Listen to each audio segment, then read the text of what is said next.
बिस्मिल्लाहिर्रहमानिर्रहीम, अस्सलाम वालेकुम। अक्सर लोग कहते हैं कि सियासत के अंदर लोग जो है ना वो बेगैरत हो जाते हैं, लेकिन अभी भी कुछ गैरतमंद लोग ऐसे मौजूद हैं सियासत के अंदर जो गैरत का भरपूर मुजाहरा करते हैं, और साथ ही साथ कुछ ऐसे भी लोग मौजूद हैं जो गैरतमंद होने का दावा करते हैं, लेकिन हकीकत में लोग उन्हें बेगैरत तस्वुर करते हैं। आज दो चीजें हम आपके सामने लेकर आए हैं। उसके अंदर पहली वो जिसने गैरत का मुजाहरा करा और दूसरी वो जिसने बेगैरती का मुजाहरा करा। अवाम दोनों के बारे में क्या राय रखती है और आगे उनका मुस्तकबिल क्या होने वाला है, ये इसके ऊपर आज बात करेंगे आपके साथ। अच्छा, सबसे पहली सूरत हाल ये है कि ख्वाजा साद रफीक और सरदार लतीफ़ खोसा का बड़ा कांटेदार मुकाबला हुआ, लेकिन सरदार लतीफ़ खोसा जीत गए और ख्वाजा साद रफीक हार गए। ख्वाजा साद रफीक ने हारने के बाद ट्वीट करा और ट्वीट के अंदर उन्होंने अपनी शिकस्त को तस्लीम करा और सरदार लतीफ़ खोसा को उन्होंने मुबारकबाद दी और उन्होंने तहे दिल से उनको दुआएं भी दी।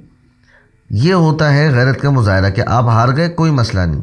अब इससे ये हुआ कि उनकी सियासत जो थी वो बच गई। अब आगे मुस्लिम लीग नून का मुस्तकबिल क्या होगा ये तो आने वाला वक्त बताएगा, लेकिन उन्होंने अपनी सियासत को बचा लिया और आइंदा इलेक्शन के अंदर लोग अब उनको ज़रूर वोट देंगे कि यार इस बंदे ने ईमानदारी से अपनी शिकस्त को तस्लीम कर लिया। और ख्वाजा साद रफ़ीक की जो इमेज ख़राब हो चुकी थी उनके हलके के लोगों के सामने, वो अब देखना आहिस्ता आहिस्ता बहाल होती चली जाएगी। अच्छा, दूसरी जानिब मिसाल है हमारे सामने वसीम कादरी की, जो कि जनरल सेक्रेटरी थे पीटीआई के। इन्होंने एन मूवमेंट के ऊपर जाके ये बयान दिया कि जी कि मैं अपने हलके के लोगों से मशवरा करने के बाद मुस्लिम लीग नून में शमूलियत इख्तियार कर रहा हूँ। और ये गए सीधा PMLN हाउस और उन्होंने जाके मरीम नवाज़ और कुछ दीगर अफराद के साथ खड़े होकर एक क्लिप जारी कर दिया कि जी कि मैंने मुस्लिम लीग नून में शमूलियत इख्तियार कर ली है और मैं घर वापस आ गया हूँ। उनका जैसे ये क्लिप वायरल हुआ है उसके बाद जो उनके हलके के अवाम ने उनकी गद बनाई है, ओए होए होए, बहुत ही तबाही निकाल के रख दी है उनकी अवाम ने। कुछ क्लिप आपके सामने रखते हैं, फिर उसके बाद इस पर आगे बात करेंगे। तो उसने अपनी प्रेस कॉन्फ्रेंस में, ठीक है, मरियम के साथ खड़े होकर ये कहा है कि मैं अपने हलके के कारकुनों से मसला मशावरत के बाद मैं पार्टी ज्वाइन कर रहा हूं। मैं उसको कहना चाहता हूं हम तुम्हें नहीं जानते, ठीक है, तुम्हें हम नहीं जानते, हम इमरान खान को जानते थे, हमने वोट इमरान खान को दिया था। जब तुम्हें हम मुबारकबाद देने के लिए तुम्हारे ऑफिस पे पहुंचे फतेहगढ़, तो हमने तुम्हें, ये पहले हम शख्स थे, हमने आपको कहा कि ये जो वोट हमने दिया है ये खान को दिया है, तो तुमने खान से वफादारी निभानी है। ये वोट खान की अमानत थी, हमारी अमानत खान के पास पहुंचनी चाहिए। तो इसने हमें ये यकीन दिलाया कि मैं अल्लाह को हाजिर नाज़र जान के कहता हूं कि मर जाऊंगा, सियासत छोड़ दूंगा, खान को नहीं छोड़ूंगा।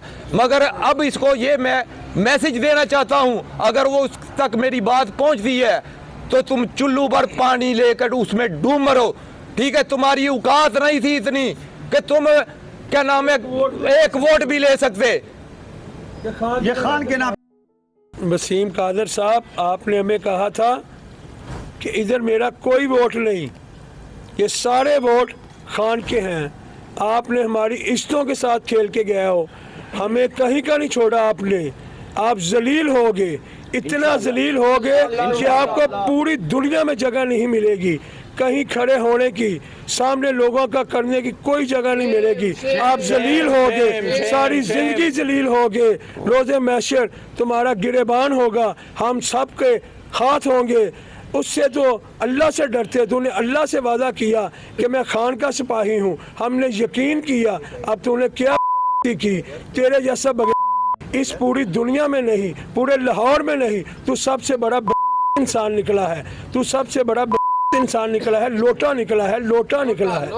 अब देखा जाए तो लोगों की नज़र में जो आ रहा है वो सिर्फ और सिर्फ ये आ रहा है। अच्छा, जिधर इनका ये क्लिप वायरल हुआ उसी के साथ साथ मीडिया सेल की जानिब से एक और ट्वीट सामने आई, वसीम कादर साहब को अगवा कर लिया गया है। अब दूसरी जानिब सोशल मीडिया के ऊपर ये बातें भी गर्दिश कर रही हैं कि जी कि वसीम कादर साहब अगवा हुए और उनका सॉफ्टवेयर अपडेट हुआ है और उनको फोर्सफुली PTI छोड़कर PMLN ज्वाइन करने के लिए मजबूर किया गया, जिसकी वजह से वो मजबूरी में PMLN में गए।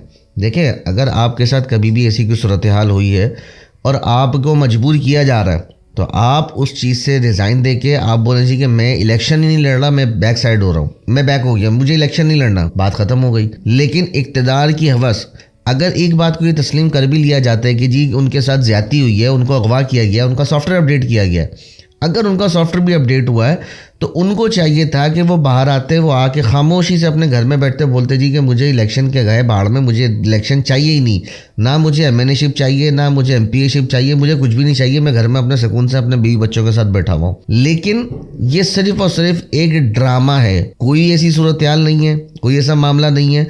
क्योंकि अगर ऐसा मामला हुआ होता तो ये सियासत को छोड़ जाते। ये बोलते जी कि मैं जीतने के बावजूद सियासत को छोड़ता हूँ, मेरी पर्सनल रीज़न है, मैं पर्सनल रीज़न की वजह से जो है वो सियासत छोड़ने का ऐलान करता हूँ। इनको ये करना चाहिए था, ना कि इनको पीएमएलएन ज्वाइन करनी चाहिए थी, क्योंकि इनको अपने घर के अंदर मामलात भी चलाने।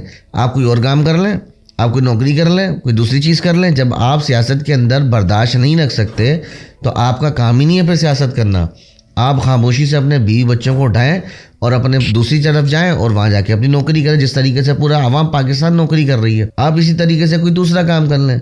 लेकिन नहीं, ताकत चाहिए, इक़्तिदार चाहिए, नशा इक़्तिदार का चाहिए, तो इक़्तिदार के नशे के अंदर बहुत सारी चीज़ों को सेक्रीफाइस करना पड़ता है। लेकिन इन्होंने ये सब की सब चीज़ें बालाए ताक रखते हुए इन्होंने जैसे ही दूसरी तरफ ज्वाइनिंग करी, अवाम ने इनकी गद मचा के रख दी। और आगे आप देखिएगा, आगे आने वाले दिनों के अंदर ये बात वाज़ेह होगी कि आया वाकई इनका सॉफ्टवेयर अपडेट हुआ था या सिर्फ और सिर्फ ये एक ड्रामा किया गया था जलालत से बचने के लिए। चीने टीवी को सब्सक्राइब करना मत भूलें, वीडियो को लाइक करें, शेयर करें और कमेंट सेक्शन में अपनी कीमती राय से ज़रूर आगाह करें।